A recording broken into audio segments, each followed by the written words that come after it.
The R&D is 1.4, 1.5 billion.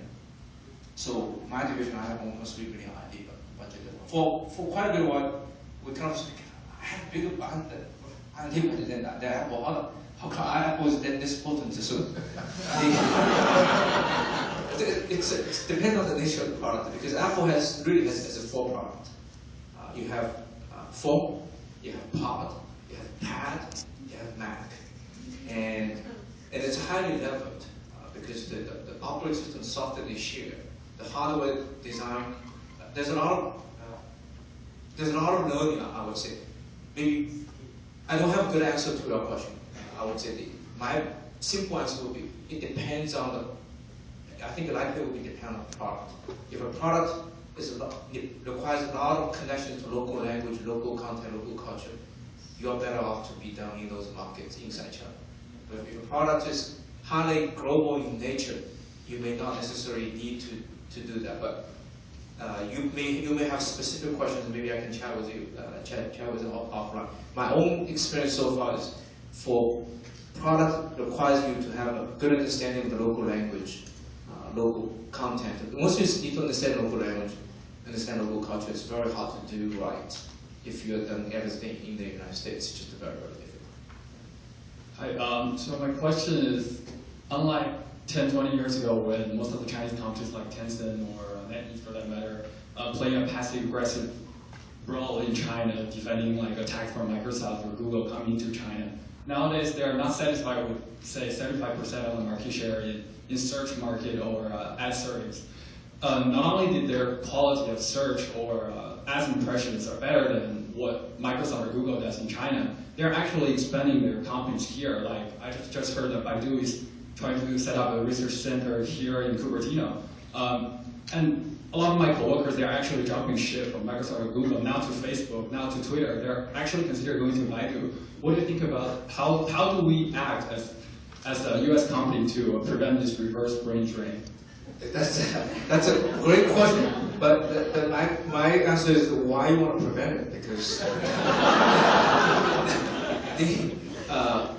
first of all, what the trend that you mentioned too is indeed going on, because I've been having a discussion with Robin. I mentioned he and I are good friends, and he has actually quite a few ideas how to hire people in Stanford. So that's indeed, because from the search perspective, we used to brainstorm, think about the ideas. Google dominance, but pretty much dominant on the West. And if you were to say there's an East-West partition of the search industry, and then why not dream the big dream? So that's why Baidu went to Japan. So Baidu has they are not doing quite well in Japan, but they do have a search engine in Japan. So I think it's a matter of time. Baidu should have that kind of aspiration, because they have a lot of capable people. They try to expand, and I would say a better case can be made for Tencent, because Tencent, what they innovated, the virtual goods product and the virtual payment model as a main key way of monetization, in many ways is innovated in China. Now in many ways is spreading on a global basis. Zynga, if you talk to Marco Pincus, he will tell you he tried to be the Tencent of the United States. Zynga is really, I want to be the Tencent of the United States.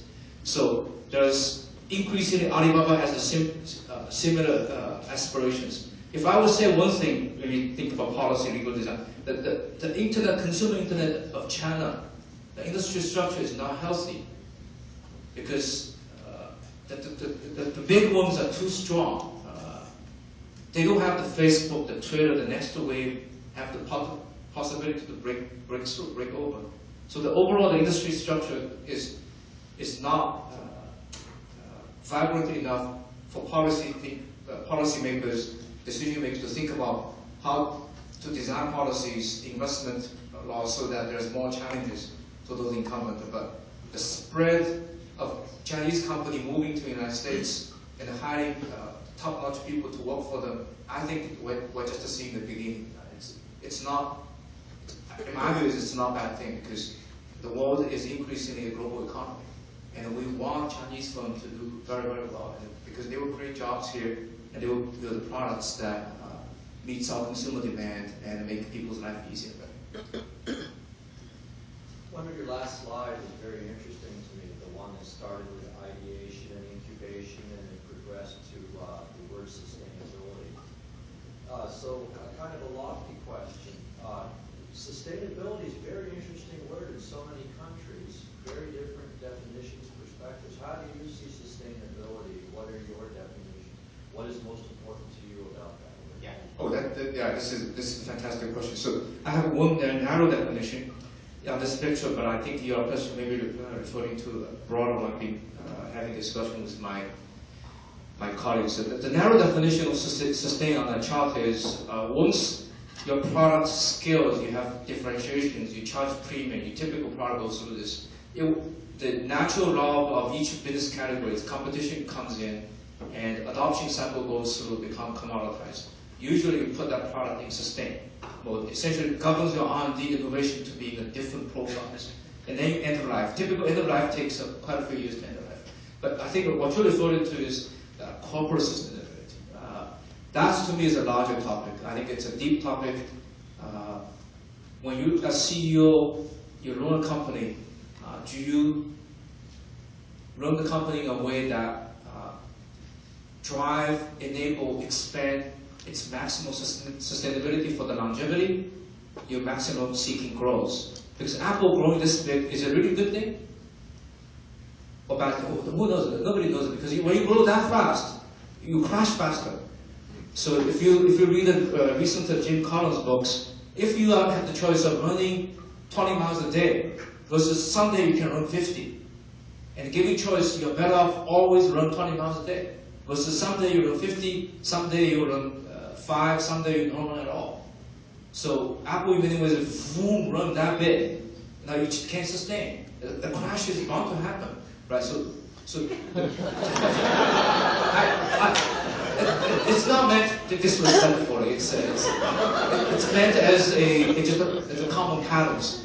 But the question he brought up is indeed a very, very deep question, because we increasingly want to have a firm, have endurance, have long-term sustainability, not only produce good market values for shareholders, but be responsible citizen of the community, producing, increasing better and better social capitals, goodwills of consumers. That's, I think, what he's referring to.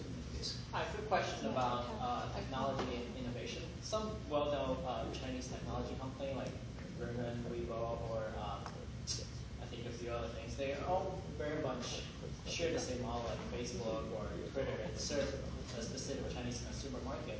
I'm wondering what stage of Chinese entrepreneurship innovation is, and when can they become more organic and build their own idea that can serve other markets in the world as well? Yeah, so that's a very, very good question. In some ways, it's consistent to what I was trying to say in the stages of development. In the consumer internet spaces, they're still, I would say, in the stage of rapidly copy and adapt. And Tencent is one of the few that buck the trend. That's a genuine Chinese innovation that make it really viable, and you can see the viability spreads beyond China and becoming a viable concept in the United States. But your question is, when we will see more of there's a critical mass of talent and ecosystem in the early stage of value chain. From venture capital knows how to source ideas, how to source talent, to create those ventures whereby those are truly genuine innovation with Chinese characteristics and with genuine creativities without necessarily just imitating what's happening in the United States. My own view is this still has to take some time because fundamentally talent is the problem. If I can just share my own, I left Yahoo in the summer of 2008. I goofed around for about 3 or 4 months. I tried to figure out what I want to do next. I talked about 80 companies in the United States, mostly small companies. Think about maybe early stage is what I want to do, or maybe nonprofit. And then I went back to China and talked to a bunch of companies. One key takeaway is talent. In the United States, most of the 80 companies I would say is not viable, is because they are missing 1 or 2 key people. Sometimes the R&D people, sometimes the product people, sometimes just don't know where the market is, how to create a customer base. In China, it's the same thing. If you look at the Baidu, Alibaba, Tencent, they are all internally missing key talent in my view. Rob actually won't disagree. Jack Ma will not disagree. And so small stage companies are the same. Essentially, talent is really the choking points, cradle part of our industry. That's why, personally, I would say university community forums has a larger role, because talent development, large company, even though, for example, Microsoft try very hard to develop talent, but it's limited. And early stage companies, startup, they don't have time to develop you as making a better leader, or so that you can not only do R&D, you know how to do marketing, how to do sales, how to do support all the other different type of functions. So how do we create a larger environment with government policy, community support, and goodwill participation? Come to the early part of the question. How companies are aiming for long-term endurance, sustainability, with aim not only creating good shareholder returns, but larger contributions towards the overall bigger ecosystems. Allow other people, let's say, I'm company A, I set up stations for outside people coming in to learn how to do marketing in certain jobs, or to do R&D certain jobs. Then overall, we are all better off as a community. So it's a long answer to a short question. My view on this is, we're still not quite there in China, meaning that you can see a lot of companies that are genuinely Chinese-owned ideas that are viable. But it's a matter of time. I think if we all do our job right, I think that day will come much sooner than. Thank you. Thanks. Okay, well, thank you, everybody. Thank you. Thank you very much.